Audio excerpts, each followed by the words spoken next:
음, 안녕하세요. 댓글로 어떤 분이 무인 계란 판매? 그런 것도 있나요? 무인 계란 판매. 제가 한번 검색을 해보겠습니다.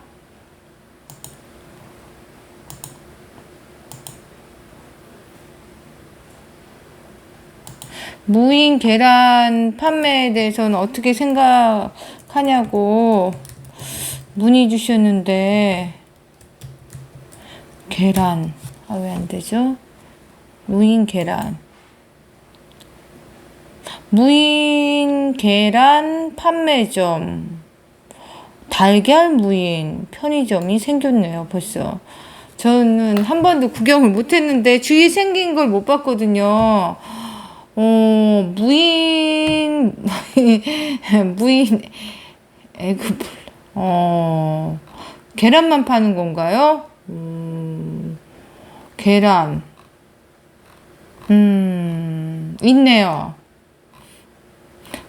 좀 운영은 굉장히 쉬울 것 같아요. 계란만 파니까 이제 물건 많이 안 들고 계란만 업체에서 받으면 되는데, 근데 이제 이게 어디가 잘 될까요? 제가 무인 밀키트하고 무인 계란 뭐 같은 업종이죠. 식품이니까 그거에 대해서 부정적이에요.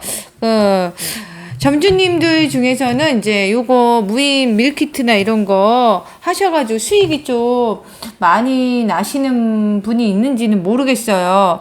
근데 제가 생각하는 이제 제가 뭐 식당 일을 하시다가 뭐 이 일을 하시는 분은 식당보다는 편하잖아요. 뭐 직원도 안 써도 되고 하루 종일 이제 주문이 들어오면 음식을 만들어 놓고 뭐 설거지도 해야 되고 그런 일에 비해서는 이제 무인 밀키트점은 훨씬 수월하죠. 근데 그런 일을 하셨던 분들은 뭐 야채만 썰어서 그리고 음식에 대한 노하우도 좀 있잖아요. 그동안 식당 쪽에 운영을 하셨으니까. 그러니까 그거를 이제 접목시켜가지고 문 밀키트는 이제 냉동식품이 아니라 냉장으로 파는 거는 그 주인장의 그런 그 저기가 그 실력이 좀 가미돼야 돼요.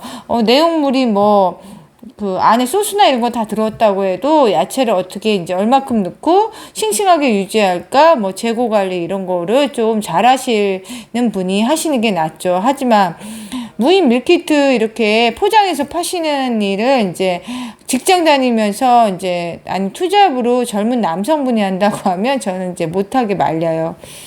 좀 주부들에 대한 이해가 있어야 되고 지금도 저는 이제 무인 밀키트 해서 무인 아이스크림 점포는 자리만 잘 잡고 이제 고객들만 계속 이제 그 고객이 유지되고 뭐 경쟁점 하나가 없어지면 그냥 뭐 10만 원 파는 거나 20만 원 파는 거나 30만 원 파는 거나 그냥 뭐 특별히 할 일이 없잖아요. 하루 매출 100만 원이어도 10평 기준 하루 매출 100만 원이어도 뭐 매장에 매일 가서 뭐 많이 할 게 있을까요? 저는 6평인데도 6.3평이 제 점포 매출이 잘 나오는 6.3평인데도 불구하고 1평균 70이 나오면 뭐 냉동고가 이렇게 비었다고 생각 안 해요. 처음 거기 오픈했을 때 하루에 이제 130만 원, 140만 원 딱 한 번 팔린 적이 있어요. 여름에. 그러니까 워낙 그 신규발도 있었고 날씨가 더운 데다가 이제 사람들이 그때는 무인 아이스크림 점포가 별로 없으니까 그 주위에 3,000세대가 이제 진짜 많이 온 거죠. 한 그때 가격으로 지금으로 하면 150만 원어치 정도 될 것 같아요. 아이스크림. 지금 아이스크림 가격으로 하루에 아이스크림 150만 원어치 팔리면 통이 8개는 충분히 있어야 되고 그게 좀 많이 빌 가능성이 많아요. 근데 하지만 70만 원, 60만 원 이러면 통 별로 안 비어요. 그래서 그 한 70만 원 팔리나 90만 원 팔리나 그 저희가 가져가는 금액은 굉장히 차이가 나지만 수익에서 노동이 별로 안 들어간다는 거죠. 하지만 무인 밀키트 점이 하루에 뭐 30만 원 파냐, 50만 원 파냐, 100만 원 파냐는 이제 굉장히 힘들어 보여요. 노동이 그게 더 훨씬 더 많이 들어가고, 이게 하나 더 했을 때 시너지 효과가 나와야 되는데 포장 하나를 하는 노력은 뭐 똑같잖아요. 야채를 똑같이 썰어야 되고, 뭐 물론 이제 그 매출이 적으면 이제 폐기가 많으니까 그거에 대해서 손해가 있지만, 물건이 더 많이 팔면 팔수록 뭔가 더 내 노동이 적게 들어야 되는데, 밀키트는 이제 그런 업종이 아니라는 거예요. 식당업이라고 저는 생각해요. 그리고 무엇보다 이제 밀키트 해서 본인이 만약에 한 달에 400을 버신다고 하면 다 빼고 일평균 한 50은 넘게 빠져야 될 것 같은데, 50만 원, 60만 원 해도 30, 마진이 30%라고 해도 400만 원 가져가려면 한 60, 70은 팔려야 되는데, 60이 뭐 마진율이 좋다고 하면 60? 그러면 이제 60, 70을 팔려면 포장을 몇 개를 해야 될까요? 그러려면 이제 하나 포장하는 시간을 n분의 1로 짜긴다고 하면 그 매장에 있는 시간이 하루 6시간이 가능성이 많아요. 그리고 다 팔리면 이제 뭐 냉동고 수가 많으면 6시간 내에 이빠이 그냥 다 포장을 해놓고 퇴근을 하는 거죠. 근데 이제 그 6시간이나 7시간인데 인건비를 빼고 남는 게 또 얼마가 될까? 직원을 쓴다고 내 인건비도 이제 노동이잖아요. 그랬을 때 메리트가 좀 없고, 무엇보다도 이 무인 밀키트나 무인 계란, 아까 얘기했는데 무인 계란 저는 안 차릴 것 같아요. 뭐 계란이 그러니까 계란이나 무인 밀키트가 이걸 사가는 사람들의 주 소비층이 주부 아니겠어요? 4인 가족. 근데 무인 밀키트는 이제 요새 저도 이제 주문해 보지만, 맨 처음 무인 밀키트점이 어디가 뭐 유명하다 하면 거기도 사다 한번 갔을 때 뭐 대표적으로 3, 4만 원치 사고, 여기도 뭐 가서 한번 차려볼 생각에 막 시나리오를 생각하거든요. 내가 점포를 차리면 어느 시간대에 어떤 근무를 시켜가지고 이제 이렇게 하면 내가 어떻게 하니까 하자 얼마나 남을까 했는데 남는 게 없는 거예요. 남는 게. 저는 이제 직원 인건비 되고 이제 제가 가져가는 그거에 더 관심이 가니까. 아니면 직원 안 쓰고는 무인 밀키트가 저는 안 돌아갈 것 같아요. 제 상황으로는. 그리고 이제 무인 계란도 마찬가지잖아요. 계란은 저 같은 경우는 전업주부였을 때도 지인들한테 왜 슈퍼 가서 사냐, 직접 가냐, 온라인으로 그때 이제 땡땡 슈퍼 2만 원 이상 무료 배송이었는데 할인 쿠폰도 너무 자주 해서, 그리고 계란하고 우유는 이제 주 생필품이잖아요. 그래서 대형마트가 이거에 대해서는 유통을 꽉 잡고 이 가격을 이제 많이 할인해서 파는 게 문제죠. 그리고 무인 밀키트나 무인 계란이 주 소비자가 주부라는 거예요. 이 주부의 주 소비 패턴을 우리가 잘 보면, 이게 한두 개 사는 게 아니라 이제 대형마트가 편한 거예요. 다 있고. 그리고 대형마트에 대한 믿음이 있어요. 돌아가면서 세일하니까 또 세일을 하잖아요. 그게 그쪽 모든 편의점도 1+1이 있는 이유가 있고, 대형마트도 그렇게 몇 가지 이제 상품을 이제 할인해서 이렇게 파는 이유가 다 있잖아요. 지금 소비자도 그거를 다 알고 있죠. 내가 대형마트에 이제 이렇게 가면 무슨 또 계속 행사를 하잖아요. 주말에 뭐 계란 얼마 이상 사면 온라인으로 얼마. 특히 이제 젊은 세대들은 코로나 때문에 연세 드신 분도 정말 저 장을 들고 다니는 걸 좀 이해를 못하는 사람이에요. 전부터 그랬어요. 10년 전부터 온라인에 이제 할인 혜택이나 이런 게 너무 많기 때문에 대형마트에 가서도 잘 사지도 않았고, 이제 한번 아이쇼핑 겸 이제 대형마트를 막 돌아다니긴 하는데, 거기에서 싸다고 생각되는 거 있어도 들고 오기가 싫어가지고 구매를 잘 안 해요. 집에 와서 그냥 짝짝 클릭해서 문 앞에 갖다 주는 걸 좋아하기 때문에, 그러니까 차에 싣고 다시 이제 올라고 이렇게 하는 거 싫어해요. 저는 그래요. 근데 지금 이제 코로나 때문에 그런 생활이 너무 익숙해졌다는 거죠, 소비자들이. 그리고 이제 4인 가족 이렇게 마트장을 봐서 하시는 분들은 한 소비를 한 곳에서 끝내는 그 성향들이 있어요, 저서부터. 명품이나 이제 좋은 물건을 사시는 사람은 온라인 쇼핑도 잘 안 해요, 부자들은. 그냥 이제 시간이 금이기 때문에 돈 있는 자산가들은 내 시간 그거보다는 그냥 가격도 이렇게 흥정 안 하고 그냥 그 업장에 가서 그냥 고르는 거죠. 우리 소비자들은 이제 깊은 이제 할인에 대한 그런 게 주기적으로 잘 되는 대형마트 가서 하나의 소비를 끝내요. 보통 계란은 무인 계란점이 더 싸다고 더 와서 살 것 같지도 않고, 그리고 무인 계란 거기가 얼마나 더 쌀지 모르겠어.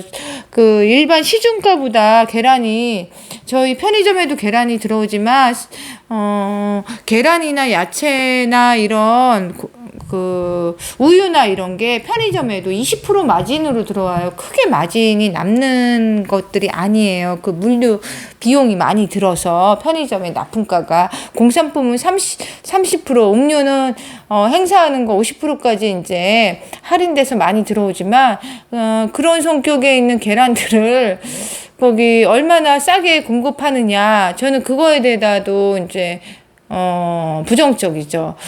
저희 동네를 보더라도 요새 야채 가게, 저렴한 야채 가게 있잖아요. 그 야채 가게에서 계란도 팔고 다 하잖아요. 계란을 특가로 많이 팔아요. 계란하고 우유는 대형마트나 이런 소비자가 이제 장 보는 데는 이제 크게 할인을 계속 때려서 특히 이제 들고 가는 거 싫어하는, 만약에 무인 계란점을 차린다고 하면 그곳은 대형마트를 지나는 이제 대단지 입구 차를 세우기 편한, 장을 보고 가는데 계란은 여기 있어. 근데 계란이 좀 비쌌어. 그래서 차를 쫙 세워서 계란만 사가고 가거나, 야채 가게 옆에, 근데 야채 가게 옆에도 계란을 요새 많이 싸게 팔기 때문에 별로, 저는 무인 밀키트하고 무인 계란점 차려가지고 본인 인건비하고 직원비 다 이제 시간에 시급을 빼고 나머지 300 정도 정말 벌면 진짜 많이 남는 점포일 것 같은데, 그런 점포가 있을까요? 있으면 저에게도 알려주세요. 초창기에는 이제 오픈했을 때 신기하잖아요. 그래서 저도 이제 밀키트도 사 먹고 이랬는데, 지금은 집 앞에 밀키트점도 이제 제가 건너 아는 친구가 차렸어요. 저는 반대를 좀 했어요. 나중에 이제 차린 다음에는 어떻게 하겠어요. 잘 될 거다라고 얘기했지만, 편의점은 이미 하나 하고 있고 매출이 좋으니까 그 점포하고 시너지, 두 번째 점포도 시너지 효과가 나는 무인 소매점을 차리면 시너지가 많이 난다, 그 방법들이 있다고 알려줬는데, 서로 이제 시너지가 나는 방법이 굉장히 많아요. 상호되면서 이미 편의점 소매업을 경험했기 때문에 점포 구성도 잘할 수 있고. 근데 그때 밀키트가 한창 유행이어서 이게 좀 쉬워 보였던 거죠. 돈도 되고. 그래서 하지만 이제 지금은 이제 문을 지금 통화도 안 되네요. 그래서 우리 동네에 차리고 이제 저도 몇 번 갔지만, 지나는 길이면 한 번은 이제 하나는 살 수 있는데, 그런 밀키트가 진짜 잘 되는 자리는 이제 장을 보러 왕창 나와주는 역세권이나 이런 데가 좀 자리가 괜찮은데, 그런 데는 월세가 너무 비싸요. 그렇지 않고 동네 구석에 뒤에 있으면, 제가 지나는 이제 주거리가 아닌 뒤에 이제 유동인구도 작고 주부들이 이제 장 보러 오가면서 지나는 길이 아닌데 찾아보면 일부러 가야 돼야 되는데 일부러 안 가게 돼요. 이 성격이 어마어마한 맛집도 아니고, 그냥 대형마트에서 저는 주문할 때 밀키트 홈땡땡에 주로 이제 주문하는데, 이땡땡은 제가 주문을 잘 안 해봐가지고 잘 몰라요. 이제 각 대형마트 온라인 뭐 주문 패턴이 있잖아요. 그리고 쿠팡. 그래서 쿠팡하고 홈쇼핑이나 뭐 이렇게 여러 가지 데가 밀키트나 이런 것도 워낙 구색이 좋아서 그냥, 다른 거, 생활용품 대형마트에 주문할 때 좀 밀키트를 같이 주문해요. 그래서 그 야채 없는 거, 이렇게 기본 양념만 되어 있는 거 한번 사다 보면 아주 만족도가 좋아요. 대형마트 밀키트가 너무 좋기 때문에, 대형마트는 다 있는 데다가 그것도 이제 좀 이용하기 편한데, 구태여 밀키트를만 사러 거기를 가는 사람이 주부가 있을까? 그런 자리는 또 월세가 워낙 비싼 자리라 수익도 안 나고, 제 생각은 그래요. 그리고, 밀키트 업종이 조금 저도 장기적으로 더 안 좋은 게, 이 주 소비층이 주부라는 거예요. 그러면 이제 이거하고도 맞아야 돼요. 소비 패턴. 이제 주부들이 오면서 어떤 패턴으로 이제 이 사람들이 살만한 거하고 이제 조인을 해가지고 점포를 운영을 해야 되는데, 밀키트점이나 그리고 뭐 무인 카페 있잖아요. 무인 카페나 무인 사진기 뭐 요새 많이 창업해 주잖아요. 저는 이렇게 봐도 이 자리는 이거하고 같이 옆에 차리거나 조인을 해서 10평을 좀 5평씩 나눠서 하면 점주도 좋고 매출도 나와서, 이제 무인 점포는 기본적으로 매출이 나오기 힘든 구조인데도 좀 상생돼서 될 수 있는데, 이 차려주는 업체가 그 자기네 인테리어나 이런 기본 차려는 데서 어느 정도 먹기 때문에 샵인샵을 안 해줘요. 그래서 큰 점포를 내가 구해서 구획을 해서 따로 이제 뭐 20평을 구해서 6평씩 뭐 카페를, 무인 카페, 하나는 뭐 무인 아이스크림점, 하나는 뭐 무인 사진관 하려면 이렇게 구획을 해서 업체가 하나씩 인테리어에서 막 이렇게 해야 되는 거예요. 그러려면 우리 투자 비용이 너무 많이 들잖아요. 근데 이렇게 하면 또 수익이 많이 나요. 하지만 이렇게 안 차려주는 게 문제예요. 무인 밀키트도 하나로는 안 돼요. 그 소비자, 주부가 오게 하는 그 다른 상품하고 이게 접목을 시켜야지. 대형마트에서 사지 뭐하러 밀키트 가져 사요. 그리고 하루 지난 밀키트는 이제 유통기한이 안 지났어도 사오면 야채가 이렇게 상해 있는 게, 야채가 풀이 죽거나 이러면 그런 경우가 두 번 샀을 때 한 번만 있으면 그 집에 안 가게 돼요. 맛도 뭐 맛은 밀키트가 맛있는 게 아니라 맛집이 맛있는 거예요. 그래서 저 가게 주위에 그 닭갈비나 뭐 감자탕집 유명한 게 있어요. 순댓국집도 줄을 서요.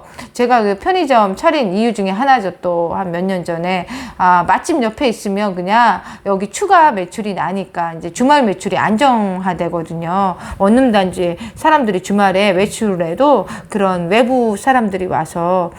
근데 밀키트를 뭐하러 해 먹어요. 너무 맛집에서 그냥 이렇게 몇천 원 더 들어도 그게 더 퀄리티가 좋고, 내 손이 가잖아요. 이제 식당에서 포장해서 이제 바로 오면 주위에 맛집이 있으면 포장해서 집에서 먹기만 해도 되는데, 이거는 밀키트는 또 뭐 설명대로 하고 조리 끓여야 되는 거예요. 그리고 원룸단지, 저같이 편의점이 원룸단지 있는 데는 밀키트 하나도 안 팔려요. 회사에서 신제품 밀키트 넣으라고 지난번에 한번 넣었다가 다 폐기나고 제가 비용만 들이고, 이번에도 담당자가 포스에 띄워놨더라고요. 이거 좀 주문해 달라고 신상품. 그래서 어쩔 수 없이 이제 하나씩 주문해서 그러니까 제가 이제 몇 번 폐기하고 나오니까 처음에 들어왔을 때 먹으면 그 야채가 그나마 괜찮아서 바로 괜찮은데, 하루만 지나도 유통기한이 안 지났는데도 이게 다시 그 야채가 물러터져서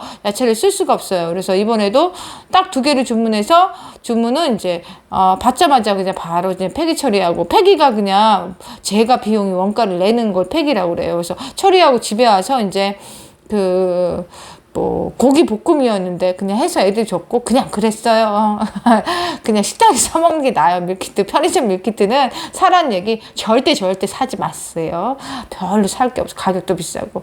그리고 다른 하나는 이제 그 다음날 갖고 와서 먹었거든요. 안 팔릴 거 아니까 우리 자리에 안 팔릴 거 알아서 이제 했는데 야채를 열어보니까 진물려서 하나도 쓸 수 없어 다 버리고 이제 순대볶음이었는데 순대하고 야채 양념만 넣고 볶았다는 거죠.